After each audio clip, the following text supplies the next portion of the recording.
Good morning, नमस्कार दोस्तों। मैं संजय मौर्य आज आपको बताने वाला हूँ इस वीडियो के माध्यम से कि मांस खाना गुनाह है, अपराध है कि नहीं।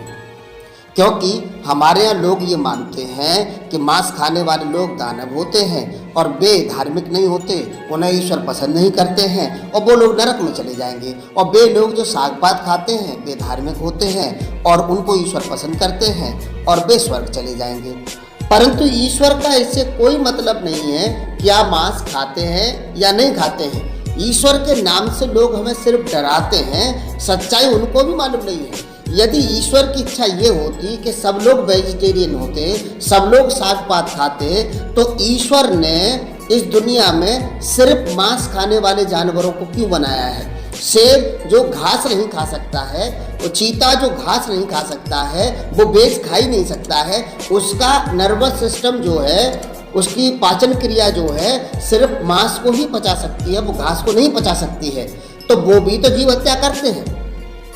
तो यदि ईश्वर की ये मर्जी होती कि जीव हत्या नहीं होनी चाहिए, कोई किसी को खाना नहीं चाहिए, मांस खाना ही नहीं चाहिए, तो ईश्वर इस दुनिया में अपनी प्रकृति में ऐसे जानवरों को नहीं बनाते जो सिर्फ मांस खाते हैं। और मैं आपको ये बताना चाहता हूँ, ईश्वर ने इस प्रकृति में घास खाने वाले जानवरों को अलग प्रकार के दांत और पाचन क्रिया दी है और मांस खाने वाले जानवरों को अलग प्रकार के दांत और पाचन क्रिया दी है। जब आप मांस खाने वाले जानवरों के दांत देखेंगे तो उनके दांत नुकीले होते हैं और जो घास खाने वाले जानवर होते हैं उनके दांत जो है चपटे होते हैं, खुरपी टाइप के होते हैं, उनके दांत नुकीले नहीं होते हैं और वो घास खाते हैं और घास को पचा भी सकते हैं। और जो नुकीले वाले जो दांत वाले जानवर होते हैं वो सिर्फ मांस खा सकते हैं, वो घास को नहीं पचा सकते, उनकी पाचन क्रिया मांस को पचा लेती है।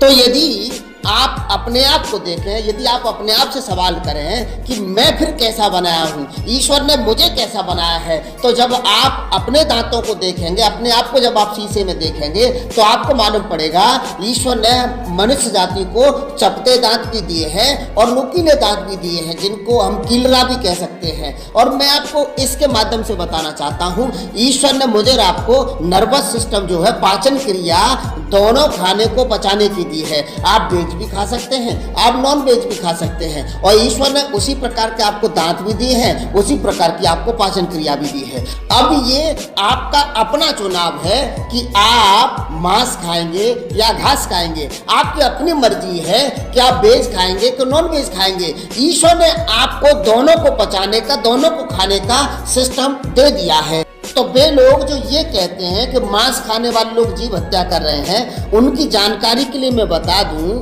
जीवन सिर्फ जानवरों में नहीं होता है, जीवन तो घास में भी होता है, पालक में भी होता है, गोभी में भी होता है और हर प्रकार का खाना जो जिसको हम बेज कहते हैं, जिसको हम घास फूस कहते हैं, उस हर पेड़ में जीवन होता है। जो जन्म लेता है, जो बड़ा होता है, जो बढ़ता है, जो एक उम्र पे मर जाता है, उसके अंदर जीवन है। तो जो पेड़ जन्म लेते हैं, बढ़ते हैं और मर जाते हैं, खत्म हो जाते हैं, सूख जाते हैं, वो पेड़ों में जीवन होता है। तो जो भी आप बेज सब्जियां खा रहे हैं, उन सब्जियों में भी जीवन होता है, क्योंकि उनका भी जन्म होता है, बेबी बढ़ती हैं और उनकी भी मृत्यु होती है, वे भी अपनी उम्र से खत्म हो जाते हैं, मर जाते हैं, तो उनके अंदर भी जीवन होता है।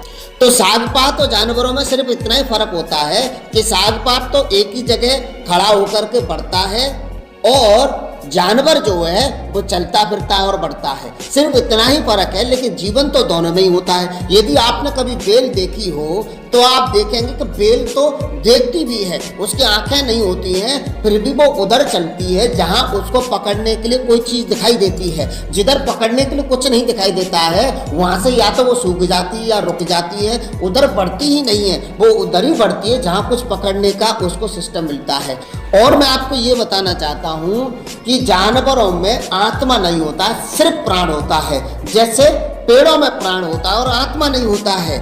अब आप कहेंगे कैसे, तो मैं आपको बताना चाहता हूँ, इस दुनिया में न जाने कितने मुर्गे, न जाने कितने बकरे लोगों ने खा लिए हैं। कभी किसी पर बकरे या मुर्गे का भूत आते हुए नहीं देखा होगा आपने, लेकिन इंसानी भूत आपने देखा होगा, इंसानों पर भूत आते हुए आपने देखा होगा, सुना होगा भूत के विषय में। लेकिन आपने कभी गधे, घोड़े, कुत्ता, बिल्ली, बंदर के भूत के विषय में नहीं सुना होगा। क्यों नहीं सुना है आपने ये बात? क्योंकि इन जानवरों में सिर्फ प्राण होता है, आत्मा होता ही नहीं है। तो मेरे प्रियो, आप समझ गए होंगे कि मांस खाने का मतलब किसी धर्म या ईश्वर से नहीं है। क्यों नहीं है? क्योंकि जब हम ईश्वर की प्रकृति को देखते हैं तो ये नजर आता है कि ईश्वर ने मांस खाने वाले जानवरों को बनाया है जो सिर्फ मांस ही खा सकते हैं, वो घास नहीं खा सकते हैं। तो यदि ईश्वर की मर्जी ये होती कि मनुष्य सिर्फ जो है बेज खाए, साग सब्जियां ही खाए, तो वो मांस खाने वाले जानवरों की रचना नहीं करता। इस प्रकृति में, इस दुनिया में अनगिनत ऐसे जानवर हैं जो सिर्फ मांस खाते हैं, परंतु ईश्वर ने मुझे और आपको अपनी स्वेच्छा दी है, अपनी डिजायर दी है। अब ये आपकी मर्जी है। जैसा कि ईश्वर ने मांस खाने वाले जानवरों को मांस पचाने का नर्वस तंत्र दिया है और मांस खाने के लिए उनको नुकीले दांत दिए हैं, और घास खाने वाले जानवरों को घास पचाने वाला नर्वस सिस्टम दिया है और उनके दांत चपटे दिए हैं। और अब मेरे और आपके दांत जो है, जो हम इंसान हैं, हमें ईश्वर ने दोनों प्रकार के दांत दिए हैं, चपटे दांत भी दिए हैं और नुकीले भी दिए हैं। इसका मतलब ये मेरी और आपकी अपनी मर्जी है कि आप वेज खाना चाहते हैं या नॉन वेज खाना चाहते हैं। आप वेज खा करके भी ईश्वर के भक्त हो सकते हैं, आप नॉन वेज खा करके भी ईश्वर का भक्त हो सकते हैं, क्योंकि दुनिया में जो कुछ भी ईश्वर ने बनाया है वो यूजफुल है, वो मेरे और आपके इस्तेमाल के लिए बनाया है। जब आप सूरज को देखते हैं तो सूरज हमें क्या देता है? सूरज हमें रोशनी देता है, सूरज हमें विटामिन डी देता है। और देखिए, पेड़ जो है ईश्वर ने बनाए हमारे लिए, ताकि हमें उनसे ऑक्सीजन मिले, छांव मिले, लकड़ी मिले। तो मेरा सवाल आपसे ये है कि मछली हमें क्या देती है? यदि हम मछली ना खाएं, मछली से हमें बहुत सारी दवाइयाँ मिलती हैं, और वो बिना मारे तो नहीं मिलती हैं, उनको मारना पड़ता है दवाइयों के लिए। और हमें मुर्गे से हमें क्या मिलता है? यदि हम मुर्गे को ऐसे ही छोड़ दें, उसको खाना बंद कर दें, तो मुर्गे की पैदाश तो इतनी ज़्यादा है कि आपके रहने के लिए जगह भी नहीं बचेगी, इतने मुर्गे हो जाएंगे इस दुनिया में। तो मुर्गा यदि हम नहीं खाएं तो क्या वो बैलगाड़ी में थोड़ी चलेगा? ईश्वर ने जो कुछ बनाया है मेरे और आपके यूज के लिए बनाया है। तो आप जो कुछ दिखाई दे रहा है आपको इस दुनिया में, आप उसका भरपूरी से इस्तेमाल करिए, यूज करिए, आनंद के साथ यूज करिए। पर मैं आपको इसके लिए ये प्रेरित नहीं कर रहा हूँ कि आप मांस खाने लग जाइए। यदि आप वेज खाते हैं तो आप वेज खाते रहिए, नॉन वेज खाते हैं तो नॉन वेज खाते रहिए। परंतु यदि आपका मन है नॉन वेज खाने का, तो आप इस वजह से मत रोकिए अपने मन को कि ईश्वर मारेगा, नरक में भेज देगा, ईश्वर की मर्जी नहीं है। तो मैं आपको समझा दिया हूँ, आपकी अपनी मर्जी है कि आप वेज खाएंगे या नॉन वेज खाएंगे। यदि आपको नॉलेज मिली हो तो आप मेरी इस वीडियो को लाइक जरूर कर दीजिए और हमारे चैनल को सब्सक्राइब जरूर कर लीजिए। बेल आइकन दबाना मत भूलिए, ताकि आने वाले वीडियो की नोटिफिकेशन आपके मोबाइल पर आपको मिलती रहे। God bless you.